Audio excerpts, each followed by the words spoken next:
Right. And that's why we never claim to be experts. That's right. That's right. Because once you become an expert, you don't know as much, right? That's exactly right. Yeah. So if you want to know more without the experts, come hang out with us each week.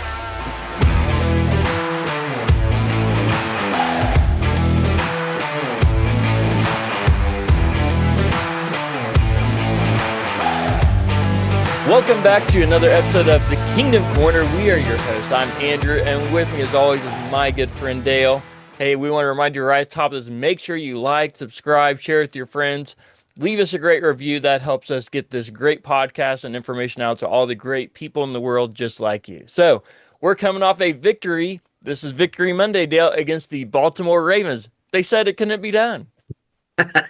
Yeah, two in a row, two victory Mondays in a row is a fantastic feeling. I mean, the water tastes better, food tastes better, the air smells cleaner. I mean, just fantastic that the Kansas City Chiefs could pull out another victory, a dominant victory, a dominant showing. Almost remind me of the old Chiefs. I know. That offense looked unstoppable yesterday, and they basically were. The only time they punted is when their starters were not in the game anymore. So we Yeah, got to see Matt Ariza for one play due to basically it being a blowout at that point and some garbage time. So yeah. it was fantastic to see that kind of turnaround from the Chiefs.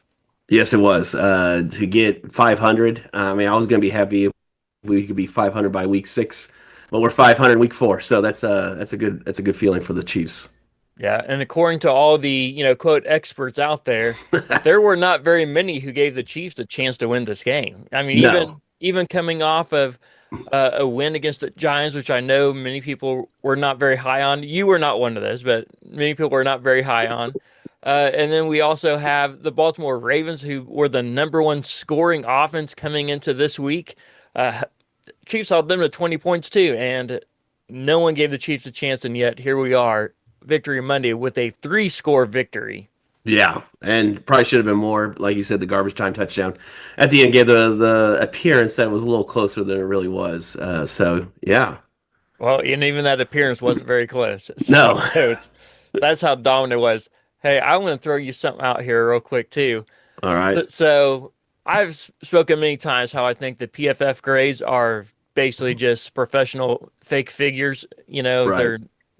It's ridiculous. Because let me start with this.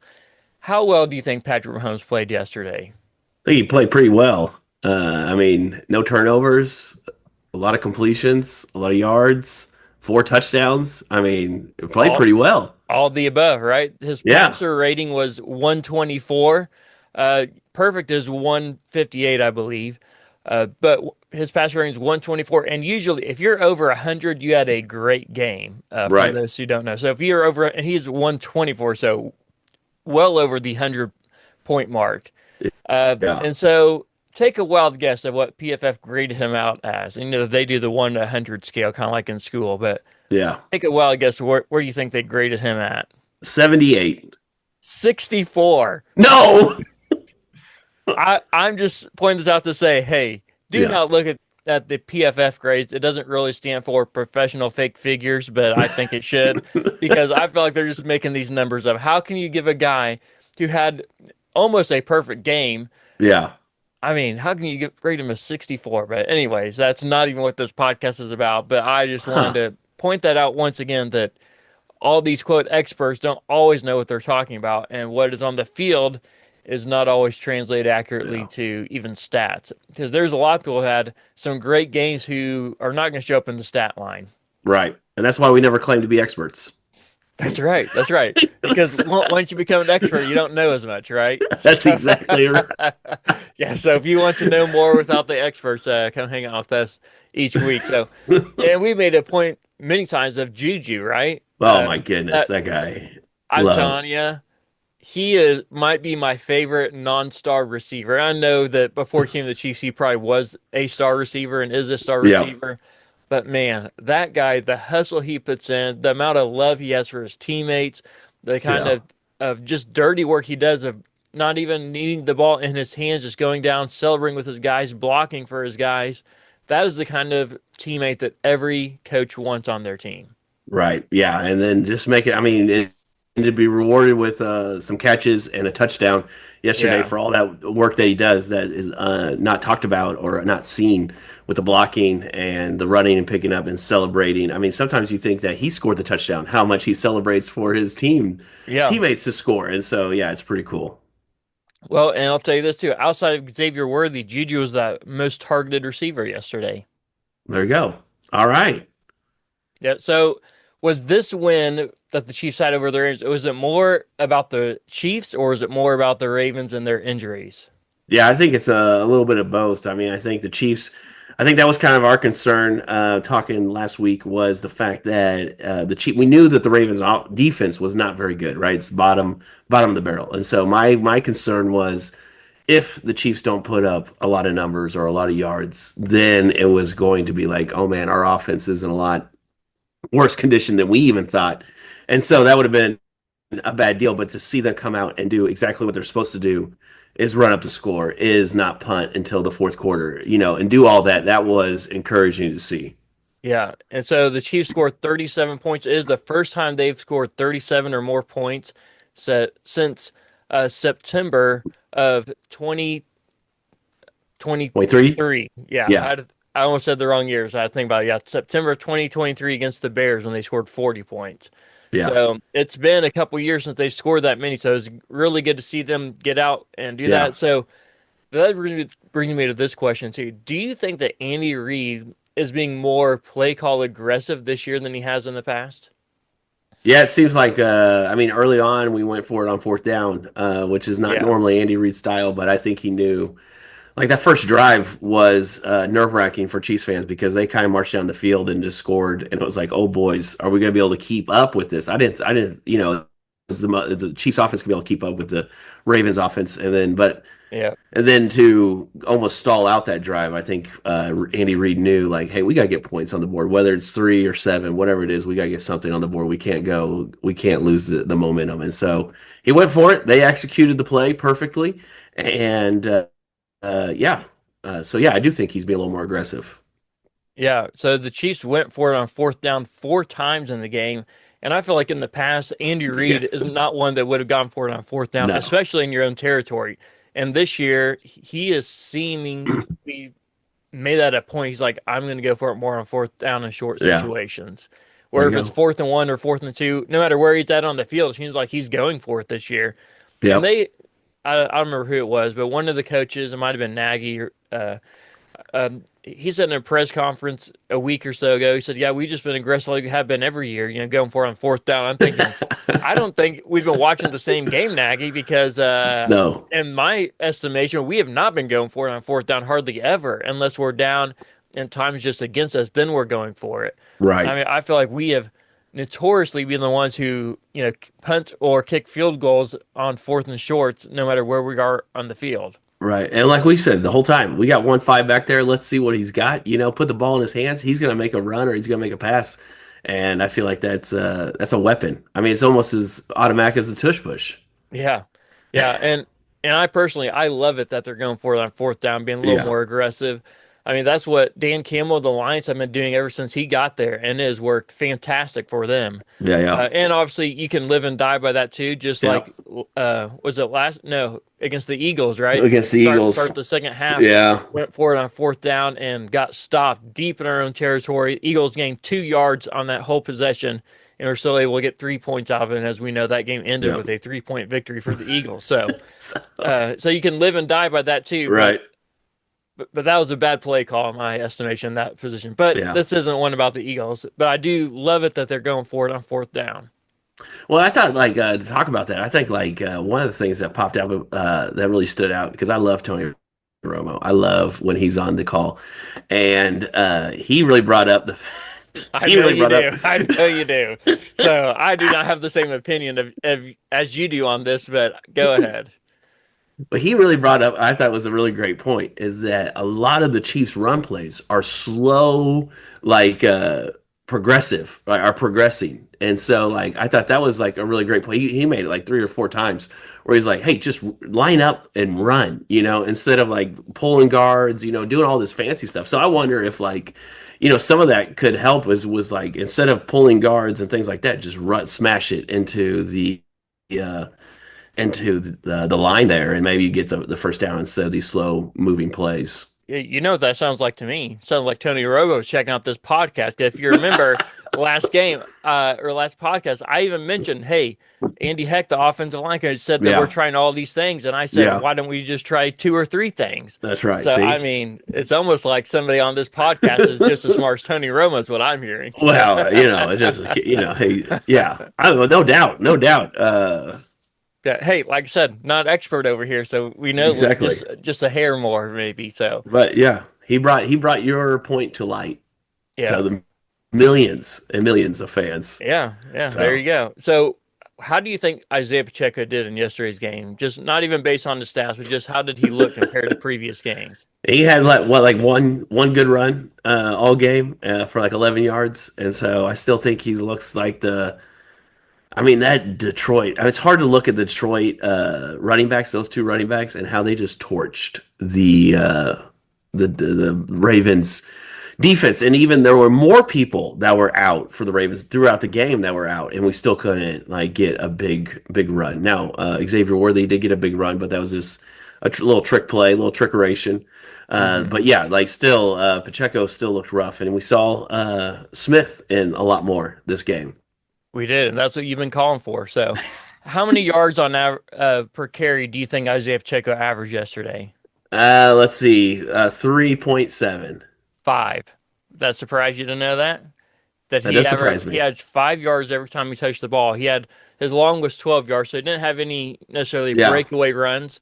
But personally, I thought Isaiah looked like he was seeing the holes a little bit better. There's still sometimes I saw him run through the first guy. I was like, yeah, oh, there's where you should go, and he just run the opposite yep, way. So yep, he still does not have good field vision, but I think that the coaches know that. I mean, surely they do. yep. And They do. I think Yeah, though that they made that a point to him this week. It's like, hey, you have to see this hole. You have to right. run through it because if you don't, we're gonna have to get somebody in who can. But Yeah, he just seemed like Pacheco. That is, he just seemed like he was running with a lot more passion in this game, like a lot more yeah, fire. And I'm not saying that he doesn't have passion in the other games, but just they're just at an extra motivating level this week. It seemed like yeah. just to kind of prove like, hey, I'm still the guy. And Right. so I thought he did much better in yesterday's game versus his previous three game or yeah, three games. So Three game. Yeah. yeah, Yeah. I was Well, a lot more impressed with him. yeah. Still, I think what running backs now in the league is you have like we have Kareem Hunt who's going to get you 3 4 yards a carry, and I think what we're missing is that home run like that where just an easy play where I just hand it off and it's a normal run. And all of a sudden, you got 25, 30 yards. I think that's what the Chiefs are missing. I think feel like a lot of other teams have that one, Derrick Henry. Hey, I don't disagree with you at Okay. all. I mean, I feel like we've beaten this several times here. I agree with you. The Chiefs need that. Yeah. I'm just simply Yeah. saying, hey, let's give a guy props when he actually does a little bit better than what than what we've been saying that he's been. So he has not Yeah. been playing well, and this last week he's averaged 5 yards a carry. So let's give a guy his flowers when they're due, and just say, hey, good job for stepping it up just Yeah. even a little bit more. Yeah. Finished with 35 yards. It's beautiful. So I just said let's not. I'm not saying that we have to do all that, but the other Yeah. side Yeah. is when you have 35 yards and you're averaging 5 yards a carry, that means you're not carrying the ball very often. No, it does Right. not. So Kareem Hunt got more carries than Isaiah Pacheco did, almost double them out. Yeah. And Kareem Hunt only averaged 2.6, but again, Kareem Hunt's not in there to get your big runs. He's in there Right. to get the hard yards, and that's what he's Right. mainly doing. So Isaiah Pacheco only had 7 carries, which for your average NFL starting quarterback, if you have less than 15 carries, you're Yeah. not getting the ball near as much as you would like or as you probably should. Starting Right. running backs should probably get at least 15 touches a game, and Isaiah Pacheco only got 7. So, and part of that's Yeah. they're rotating guys through, but when you're only averaging 7 touches and you're giving 5 yards a clip, that's not too bad. Yeah. And I think he should work with the judge machine and catch, learn, practice catching some more. Yeah. Hey, I did notice one thing I'll give him props for too. All There's right. one pass that was backwards. Actually, it wasn't even backwards. It was a forward pass. And instead of just watching the ball, he jumped on it just in case this time. Instead of watching Right. your That's quarterback go and true. have to do a strip sack, or a strip tackle for you. Yeah. So uh, I think he was made very aware of that. Say, hey, your quarterback should not be the guy throwing his body on the line Right. to save your mistake. Yeah. Get that ball if you see it on the ground. And so, hats off to him for noticing that and improving in that just in one week. Yeah. Yeah. One hat off. Okay. I know. Dale can't seem to give any guy credit for anything. I mean, hey, all I'm here is Hey, I'm just being fair here is all I'm I being. know you are I fair and I live in you the know town of fairness and I'm the that's mayor right. of it. And here we got a guy who's just throwing eggs at our fairness town here. Hey, just so you No, know, no, I appreciate. Dale does not live in this town. No, I did not live. I So live he it. lives in the neighboring town and I don't know what they're called, but it's not fairness. I know that. So We are stern. We are there stern over you go. here. The There town you of go. Stern. There you go. Not fair. The Stern. No, yeah, no. He didn't cause us to lose the game this time. So that's good news. Still can't do it. Still can't do it. Hey, I'll I tell you felt like this that was a though. pretty. I felt like that was a pretty good compliment. I mean, for you, I guess it is. All So, right, there you go. all right. Hey, well, let's about the run game though. Are Yeah. you surprised that every time that the Ravens play the Chiefs, they stop running the ball? No, You're not surprised? I'm still because surprised because I know that they do it yeah, time and time and time again, right. and so you would just think that okay, we've done this way what 6 times now we played these Yeah, guys, yeah. and we've only won one of these games, and that game didn't really matter. No, So why don't we try to change up our approach? And yet they still don't. So and no. even as Tony Romo, as your guy pointed out in the broadcast, the Chiefs defense changes up how they play the Ravens almost every single time they play. Yeah, Because they're like, hey, they already know we do this. They're going to prepare for this, so we're going to do something different. And yeah, I mean, to their credit, it worked. But back to the thing about the running back, it is just shocking to me that the Ravens give up on running the ball so quickly against the Chiefs when they have Derrick Henry and Lamar Jackson back there. It just seems like that is their strongest point of their offense, and they abandon it so quickly when they play the Chiefs. It doesn't make yeah. any sense. Oh, I love it though. I think Spags is living rent free in their heads. Hey, Like that, I like, and even like when Derrick Henry did carry the ball, he was. I mean, you tweeted out like he was torching us. I mean, there was. I mean, if yeah. they just stuck to that, I think if they gave him 35 carries, I think they would have beat us. Yeah, well, he averaged 5.3 yards of carries, but according to Dale, 5-ish yards of carries not very good. So I guess Derrick Henry didn't have a good day either. He only had a long of 14 yards, which is only two more than Pacheco. So Man, I that's pretty mean, good. I feel like that just. I guess you're just gonna say that means the Chiefs' defense was playing good, right? That's exactly what it was. Yeah, yeah. Hey, and they did. The guy who killed them was Justice Yeah, Hill. That guy. yeah. He only Oh had man, yeah, he only had 3 attempts, and one of those went for 71 yards, and that's the one that killed us. So, I mean, yeah. outside that big run, though, the Chiefs, you know, uh, they really stopped the run. Oh yeah, they've done a great job, and so yeah, it was a fun game to watch. The old Chiefs running up and down the field. Yeah. So this was our keys to the game. Tell me if you think we succeed in these. These are what you and I said the Chiefs need to do. They said we needed to contain Lamar Jackson. Right? Check Check. that. We said we needed to run the ball, and we ended Check. up. I'll just tell you, we ended up with 118 yards. I think we said we needed at Yeah. least 100 yards total. Right. Right? So check that one. And we said we needed to make Lamar Jackson throw the ball. Yeah. That's always the trick against the Ravens. And it was good news that Pat wasn't our leading rusher this game. Yes, yes. I love So to know that and see that. So, absolutely. That's fantastic. He should never be our leading rusher. Maybe in the playoffs, I could see it every right. once in a while because he's going to be trying it a lot more. But we don't want him doing that game after Yeah. game because that's just more possibility that he's going to get hit the wrong way and get hurt and out for the year. And as the Cincinnati Bengals know, if your starting quarterback goes out, your team's not going to be doing what it needs to be doing, especially Yeah. if you have an elite quarterback. All right, let me so speaking of elite quarterbacks, we'd say Lamar Jackson is elite, right? Yes. Like he's in the top I five. had to think Top about that, five. but Yeah, yes, yeah. he is. He is. Did he look to you like a step slower?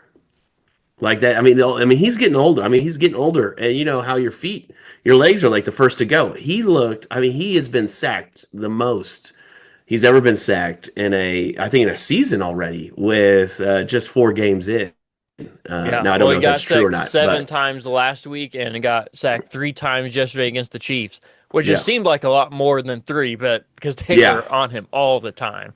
But yeah, yeah. I agree. He did look a tick slower, and those running quarterbacks who run the ball a lot, they usually don't last as long as the ones who don't take those hits.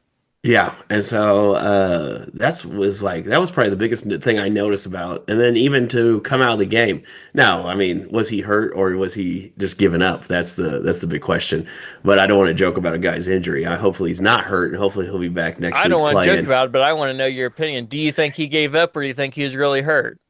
I think he popped up pretty quick off the ground. That's what I With thought. When they showed that replay, he popped up and he was limping a little bit. So I'm not saying he yeah, didn't yeah, yeah. wasn't hurt at all. So don't Right. misunderstand me. And I'm not making fun of his injury. I don't want anybody to be hurt. I No, really never. don't. Yeah. So, but it seemed like he got up on his own pretty quickly.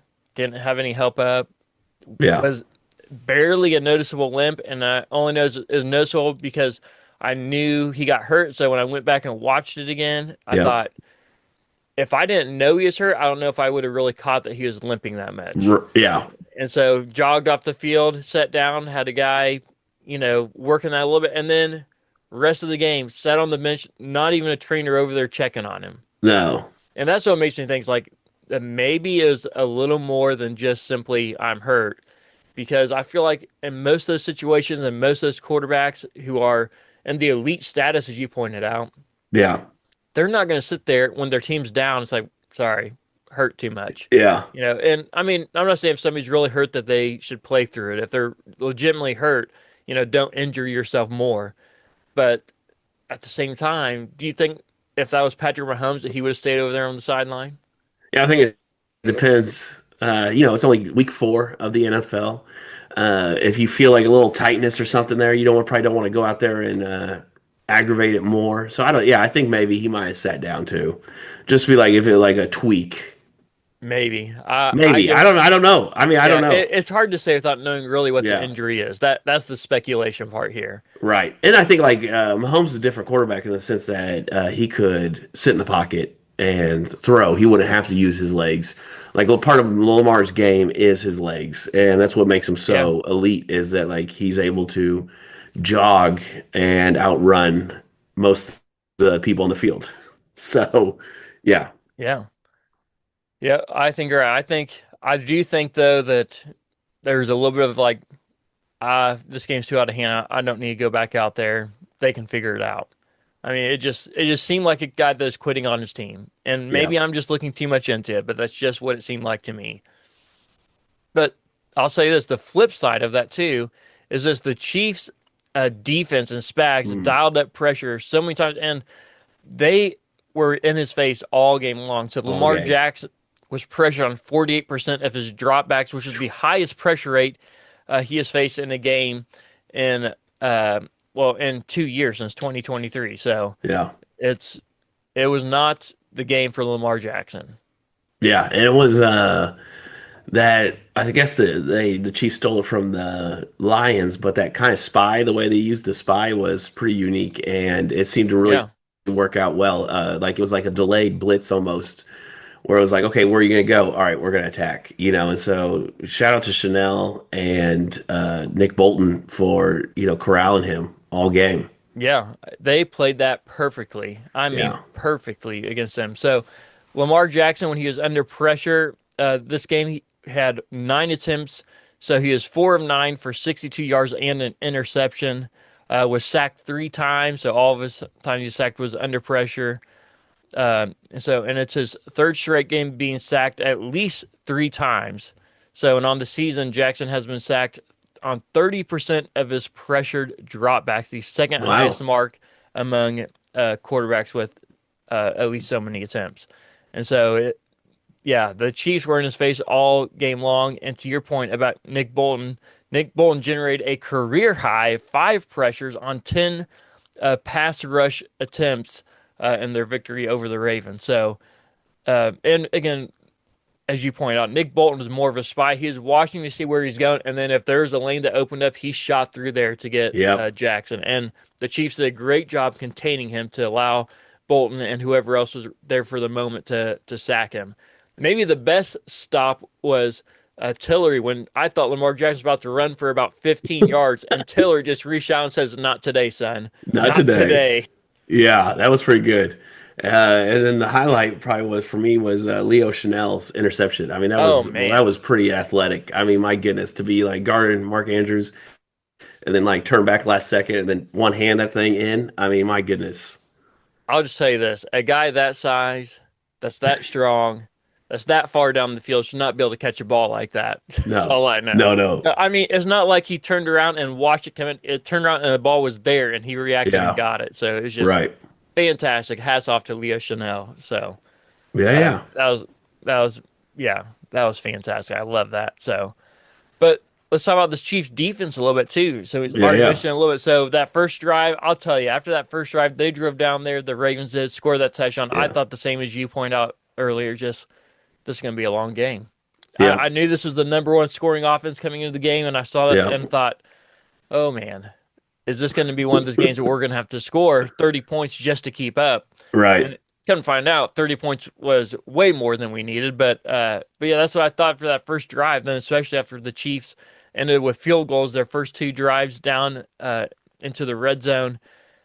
But then Spags is like, "Don't worry, guys, I got Yeah. you, I And got you." all, And so yeah, it was fantastic to see the Chiefs defense stop the number one scoring offense and hold them to their lowest output of the right. year. Which I understand it's a early in the season so far, but still holding the number one offense that's been scoring about 40 points a game to 20 points, Yeah, half of what they're averaging, is pretty right. incredible. And I would even say 13 points. I don't know if you give them the seven, but I think it seems like the Chiefs defense do this every game where they let the team go down, and it's like I don't know if it's Spags just collecting data and saying, okay, what do they want to do?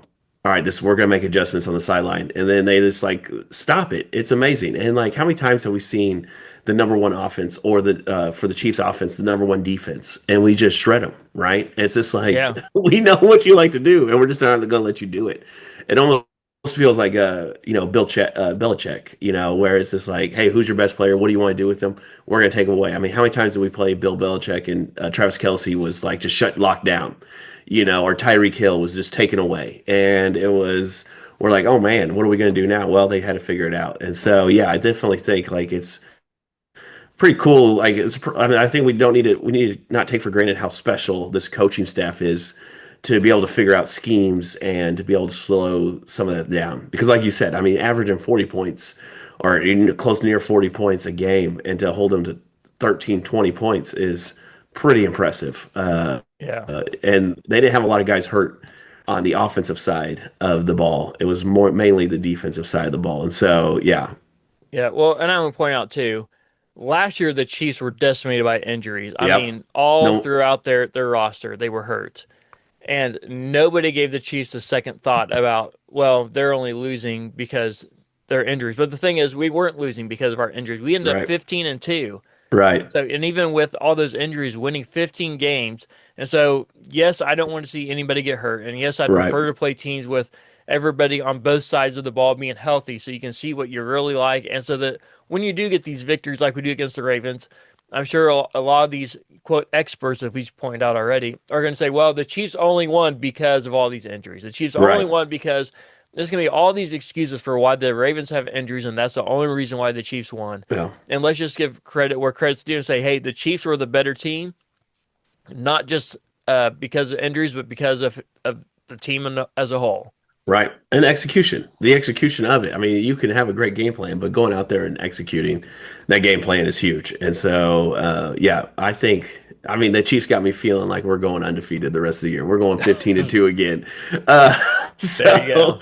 I mean, why can't we be 4-2 when Rasheed Rice comes back? I was going to be happy if we were going to be 500. And I'm like, yeah, Well, I'll tell you this. I knew Worthy would make a difference, but he proved me wrong because I think I yeah, said something along the lines of he'll make a difference, but don't expect it to be fireworks week one or the first week back. And I'll tell you, Xavier Worthy opened up that offense more than I expected him to, and more than probably the Ravens expected him to as well, because Right. they had to adjust as well. And so when Yeah. you have a legit threat down the field like Xavier Worthy, man, it just opens up your entire offensive playbook.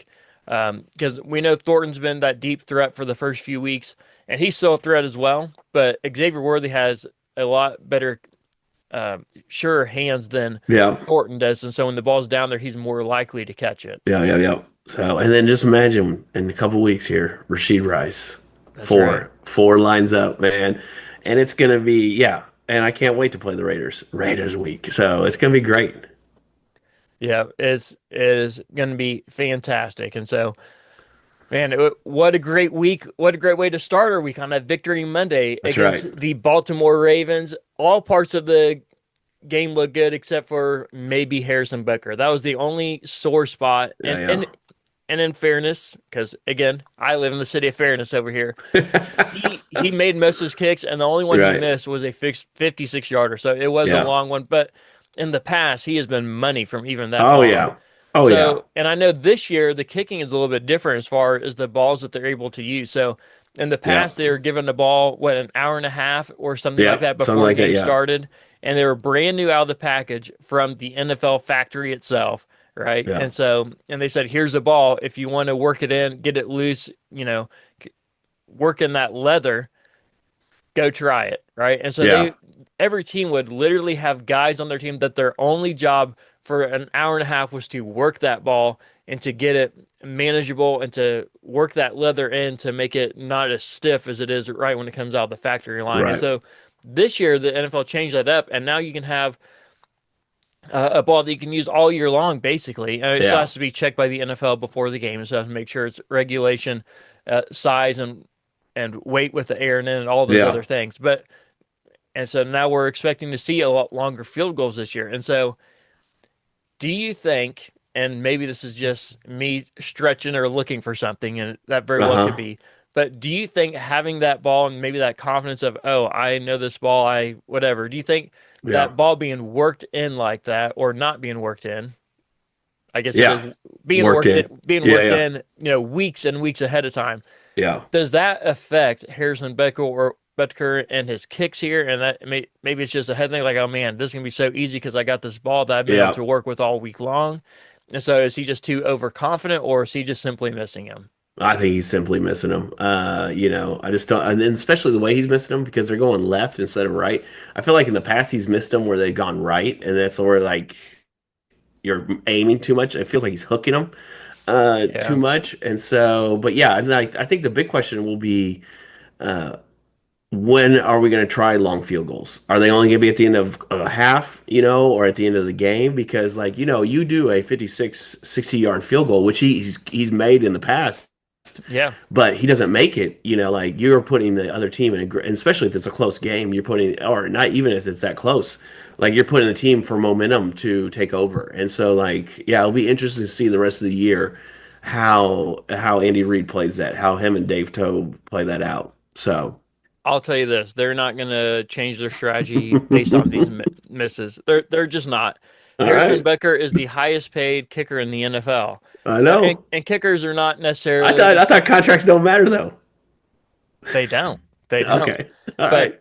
but the thing is, there's no other kicker on this team, Dale. Yeah, that's true. And that is my point when I've always brought these contracts that there's other people on the team who are being paid, right? Yeah. On in this situation, there's no other kicker on this team to fall back to. And at this point, who are you going to fall back to anyways? Because all the good kickers should potentially be on teams anyways, right? That's probably yeah. Oh yeah. Get Ref Beach out there. Start scaring the hills, looking for people kicking. Well, I mean, you could, and you probably find somebody that could do it. But do you Yeah. think that somebody sitting on the couch is going to be as good as Harrison Becker is? Oh no, no. I don't think we should get rid of Harrison Bucker. I think we should keep Harrison Bucker. I'm just saying the decision of kicking a 50, 60-yard or 56, 60-yard field goal in the future, I think they're going to be they're going to pause and hesitate a little more than just like, hey, go out there and kick it, just because of the what we've seen. They might. I think it's going to depend Yeah. on if it's 4th and 1 or 4th and 6. So Yeah. if it's 4th and 6, they're kicking the field goal. 4th and 1, they're going to probably be aggressive like they have been these first few weeks, and they're Right. going to go for it. So, but yeah, but when you have the highest paid kicker on your team, which in fairness, again, it's not that much. It's Yeah. a little over 6 million. Well, I guess to me and you, that's a lot of money. Yeah, it is. But I'll take that. I'll take that paycheck. I think that. I could probably survive on that kind of salary. I guess I could make it Hey, work. the rest of my So, life. that's right. That's right. But as far as NFL money goes, that's not a Yeah. lot of money. And so, Right. but even so, when you have that kind of guy on your team, you're not just going to abandon him after, Oh the yeah. No. first No. 4 games of the season. Say, well, sorry, bud, we tried. Good luck out, Yeah. on the market. They're not going to do that. He's not going anywhere anytime soon. Right. No. No. Not at all. But yeah. So we'll see what decisions they make here in the future and Yeah. how he's feeling. I think a lot will be pre-game and after the halftime. Dave Tobe will give the nod whether to go or not go. Well, Right. Right. Just to see how he's feeling. yeah, I'm sure Dave Till will be talking to Andy Reid, but Andy Reid's still going to be the one who makes those decisions too. So, Yeah. well, we'll see what happens. But hey, it's a victory Monday. That's Let's end right. on a good note, right? The Chiefs put up 37 points against the Ravens, held the number one scoring offense to 20 points. One of those is in garbage time, so basically 13 points. But Yeah. either way, the Chiefs are back. That's right. They Chiefs are are going back. to the Super Bowl. I'm calling it. I Yeah. mean, we don't really know yet, but they look like the Super Bowl team that we thought they were going to be. So That's right. it's going to be a good year. So thanks for joining us this episode of the Kingdom Corner. But before you leave, I got something important to share with you. All We right. have a special offer for our Kingdom Corner listeners. Here, you can get your own Kingdom Corner shirt for basically the price that we're paying for it. You can go to Oh Hey Threads. You'll see the link here in the description. I'll put it down there for you. But go to ohheythreads.com and find our Kingdom Corner t-shirts or hoodies, and you can get one for only $5. That is basically the cost of the shirt.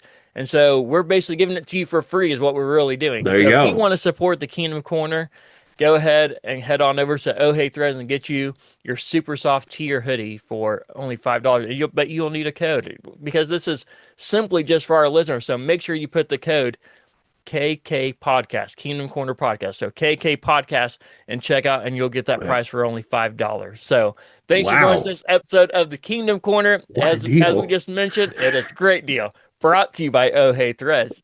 And as we just pointed out, get your own super soft tier hoodie at ohheythreads.com. We'll see you next time right here in the Kingdom Corner.